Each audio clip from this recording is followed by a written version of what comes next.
evening, everyone. My name is Buhle Ngaba, and I'm extremely honored to be here with all of you tonight. Honored, excited, thrilled, and altogether terrified, I must confess.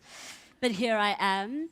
I am an actress by trade, but as of a little under 3 months ago, I became an author. Believe me, I'm shocked by it myself. It was all by mistake. Can't believe it, but here I am. I'd like to start off by telling you all a little story. So 3 months ago, I got home and I found that I'd forgotten my aunt's birthday. Now, this was a complete disaster because this is the same aunt who handed me my first book of rhymes at 6 years old, and we're incredibly close. Not only had I forgotten her birthday, but I also didn't have any money. Now, I don't know if you remember the part where I told you that I'm an actress. So at the time, I was broke. So I tried to count my 5 senses, 10 senses, 50 senses. Nothing was happening, no money whatsoever. So I sat and I struggled with myself, and I started to think about what could I give her, what could I give her. Then I figured, okay, the simplest thing that I could give her that was for free was narrative. So I sat, and for the following 2 evenings, for the evenings that preceded, I sat, and for 3 hours I'd scribble and I'd scribble and I'd scribble. And what I did was I wrote a short children's story based on our relationship. By the time we got to the 3rd day, I woke up very early in the morning. I called her and I said, I have something that I have to deliver to you, so be ready. Then I went to the printing shop, and I went there with 45 Rand. And I chose 5 pieces of paper, each of them costing 7 Rand, right? And I said, okay, lady, you're going to have to print the story for me, but you can't make any mistakes on it because I only have 1 chance. There are no more 7 Rands here. So then she agreed to do this, and just before she pressed print, I asked her to stop, and I said, could you please change the title of the story from The Girl Without a Voice to The Girl Without a Sound?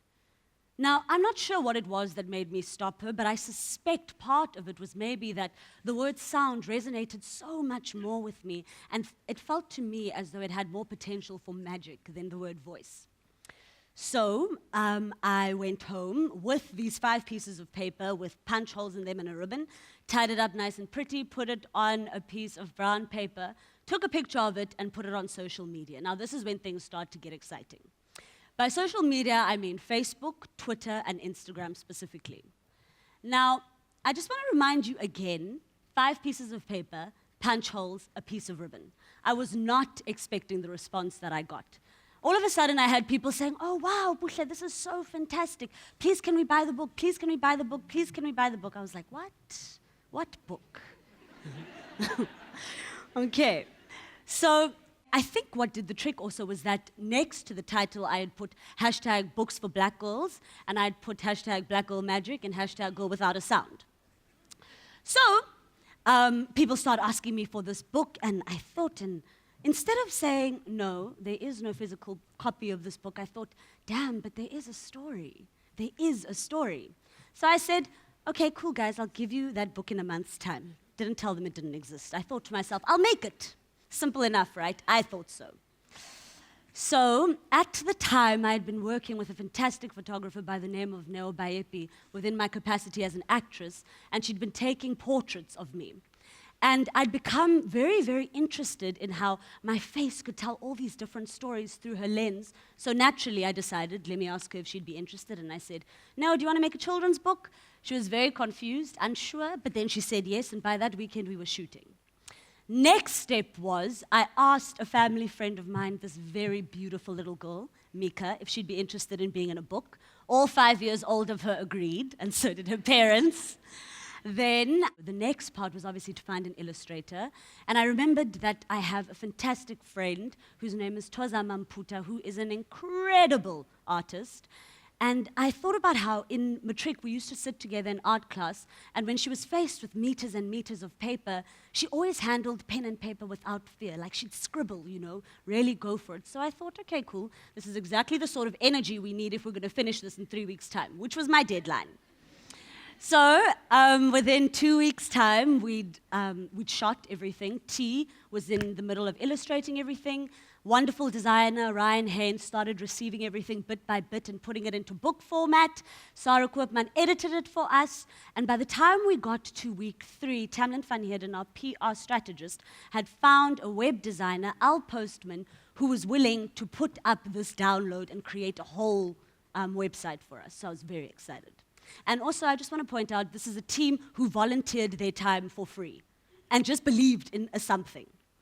So we get to the 24th of February, and in the 3 weeks of starting to make this book, on social media, we'd started to hint that we were making a thing, but we weren't clear about what exactly it was. Again, just using those hashtags. Hashtag Black Girl Magic. Hashtag Books for Black Girls. Hashtag Girl Without a Sound. People are very, very curious. By the time we got to the 24th, we found that we had gained an audience by mistake, an audience that was waiting to receive this thing. So at 4 p.m. on the 24th of February, our website went live with the free download of Books for Black Girls, Go Without a Sound. So if you think that I was shocked by the response that I got from 5 pieces of paper, you have no idea how I felt on this particular day. Within 45 minutes of putting up this link, our website had crashed. Dropbox had sent us a message saying that the link was suspended because there was too much traffic. Facebook had sent me a message complaining about the traffic on the page, and the internet had broken. So,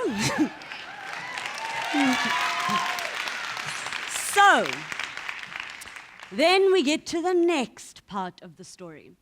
I think it was only once I was holding a physical copy of the book after printing it that I actually realized what it is that I had created or made.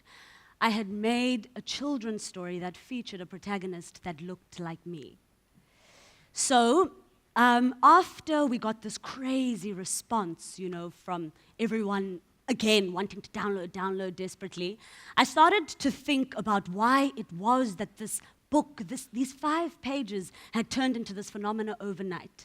And what happened was I kept bumping into the same memory of me as a 7-year-old little girl going into school for the first time, very, very excited, and how the teachers would lead us into classrooms, we'd all sit in a circle, and we'd have to start introducing each other to one another, And every time I'd come in, I'd be like, hi, I'm Buhle. Then a weird thing would happen where the teacher's face would fall a little bit, because they didn't know how to pronounce my name, but worse, they didn't want to learn how to pronounce my name, and so they wouldn't encourage the other kids to learn how to say my name. This, combined with the fact that every time I picked up a book at that age, there were no characters who looked like me, meant that thing made me feel completely unseen, unheard, as if I didn't exist. Which leads me to the theme of my story, which is the theme of my talk, which is storytelling can change the way in which we see the world. Now, through this crazy response that we got, with mothers and women of color from all around the world saying, fix the link, we want this book, I had to start looking at what the Go Without a Sound was actually doing. And what I found was it started to become a response and to answer issues of representation, but beyond that, it was creating a world in which Black women could see themselves as protagonists in narratives written by them for them. Our kids are in desperate need of the kinds of books that they can pick up and see themselves as dragon slayers and heroes and heroines. If we do not write the narratives where our kids can see themselves in imagined worlds, how can we begin to expect them to imagine themselves as accountants, as lawyers, as actors, as actresses, as singers, as billionaires? We have to create these worlds so that kids can start to imagine themselves taking over this one. Now, when the team and I started working on what it was that we wanted the book to do, what we were clear about is that we wanted it to be accessible, which is why we put it out for free.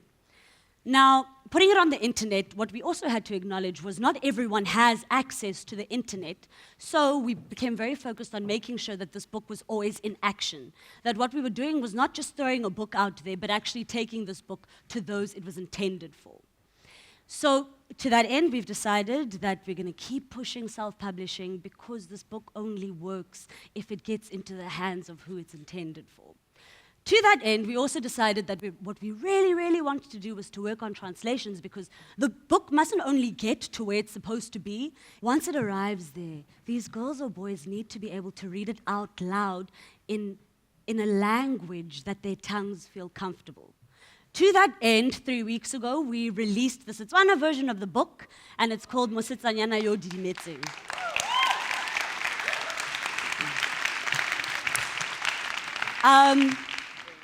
We were invited to the Northwest, to Rutanang Book Festival, where on the first day I managed to reach 1,000 kids. And what was so special about going there was standing on that stage and being able to say to these kids, here I am, a child who comes from exactly the same place as you, and all I did was write down my story, and look, I'm in front of you now. My point is, we need to start writing the kinds of stories where kids can start imagining themselves slaying dragons and bigger challenges than themselves. The kinds of stories where little girls understand that they can save themselves and they don't need to wait for a Prince Charming. The kinds of stories where queens, black queens, can wear crowns proudly. Those are the kinds of stories that I'm interested in, and those are the kinds of stories that I write. In closing, what I'd like to say is, my team and I, we didn't create The Girl Without a Sound so that it could be one book in a sea of the stories that we've heard as children, stories about blonde white princesses with blue eyes. No. I wrote this story as a call to action so that you, everyone can start being brave enough to put pen to paper and put down your narrative, because it matters, and you don't need to ask for permission for that to happen. My name is Buhle Ngaba, and I am the girl who, while I was in search of my own sound, I started to use it to dent the world a little bit. I hope. Thank you.